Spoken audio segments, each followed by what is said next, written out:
진로는 나아갈 진자, 길 로자를 써서 말 그대로 내가 나아가는 길이라고 합니다.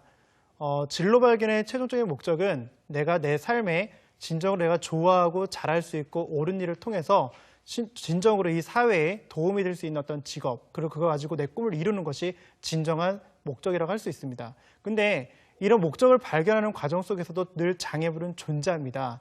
그래서 세상에는 두 종류 사람이 있습니다. 첫 번째 사람은 길을 지나가다가 돌부리에 걸려서 넘어지게 되었습니다. 근데 그 사람은 그 돌부리를 다시 발로 차면서 이런 돌이 왜 여기 놓여 있지 하고 하면서 그냥 발로 차고 그냥 지나가는 사람입니다. 근데 두 번째 사람은 어떤 사람이냐? 길을 지나가다가 돌부리에 걸려 넘어집니다.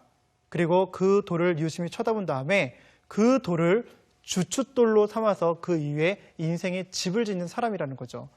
어떤 사람으로 또 어떤 형태로 또 살아가든지 간에 제일 중요한 것은 행복한 진로는 늘 존재한다는 것이고 그 두 가지 유형의 삶을 여러분들은 선택할 수 있다는 것입니다.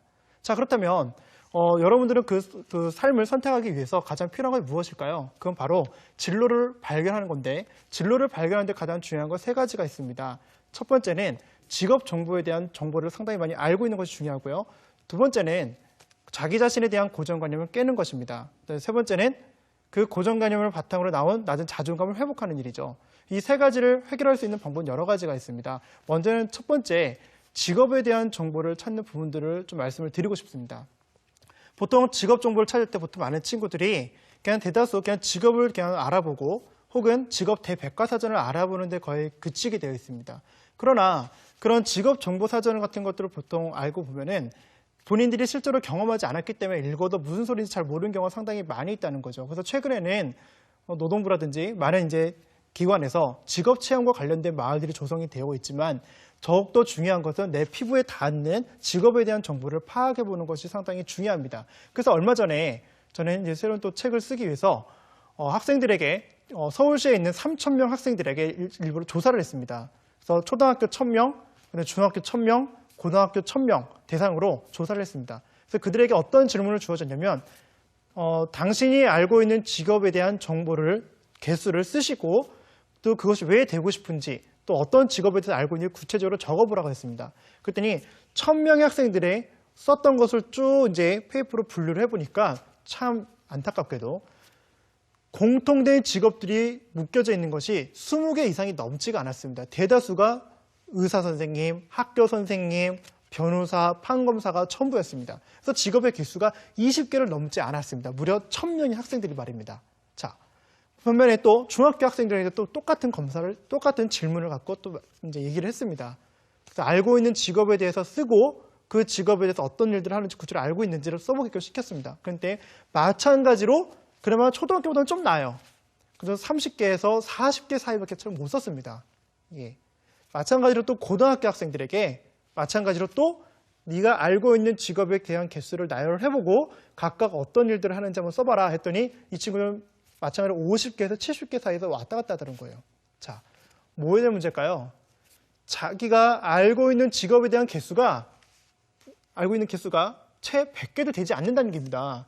무려 직업 대백과사전은 1,000개 이상 넘는 직업들이 상당히 있음에도 불구하고 본인들이 알고 직간접적으로 경험했던 개수가 적다 보니까 진로 탐색, 직업 탐색을 하라고 하더라도 실제로 그게 잘 되지 않는 거죠. 그럼 여기서 필요한 건 뭘까요? 그 직간접적인 경험을 늘려주기 위한 방법들을 모색해보고 탐색을 해보는 방법이라는 거죠. 그래서 저는 제일 좋은 방법 한 가지를 좀 알려드리고 싶습니다. 내 직업에 대한 정보를 알기 위해서 내가 어떻게 하면 좋을까? 그것은 제일 좋은 건 바로 직업 가계도를 한번 그려보는 것입니다. 직업 가계도. 가계도는 아시죠? 나를 중심으로 해서 내 아버지와 어머니, 내 형제, 근데 내 아버지와 어머니 위에 할아버지, 외할아버지, 할머니, 외할머니 해서 나열을 해보는 것처럼 각각의 가계도에 따른 직업들이 어떤 것들이 있는지를 한번 파악을 해보는 것입니다. 방법은 이렇게 하시면 됩니다. 먼저는 도화지를 하나, A4 용지를 하나 갖다 놓으시고 가운데다가 자기 이름의 직업 가계도를 쓰시는 겁니다. 예를 들면 저는 엄명종이니까 엄신의 직업 가계도라고 가운데를 치시는 겁니다. 그 다음에 생각나는 대로 자기 친인척들, 일단은 인척들을 마인드맵 형태로 써보시는 겁니다. 가지치기 형태로. 그래서 작은 아버지, 작은 어머니, 그리고 사촌형, 그리고 이모, 고모 할 거 없이 계속 자기와 관계를 맺고 있는 친인척들을 6촌, 8촌, 심지어 12촌까지 한번 쭉 나열을 해보십시오. 그런 다음에 그 각각의 그분들이 어떤 직업들을 하고 있는지를 한번 그 직업을 한번 나열을 해보십시오. 다 넣어보시는 겁니다. 자, 그러면 그 직업의 개수가 최소 30개 이상은 나오게 돼 있습니다. 그러면 단순히 나왔으니까 여기서 끝나다 이게 아니죠. 보통 많은 이제 친인척 행사들 많이 하실 겁니다. 그리고 명절 때도 또 친인척끼리 모여서 가끔 윷놀이도 하실 수도 있고, 또한 그 안에서 많은 이제 어떤 야외 활동들을 많이 하실 겁니다.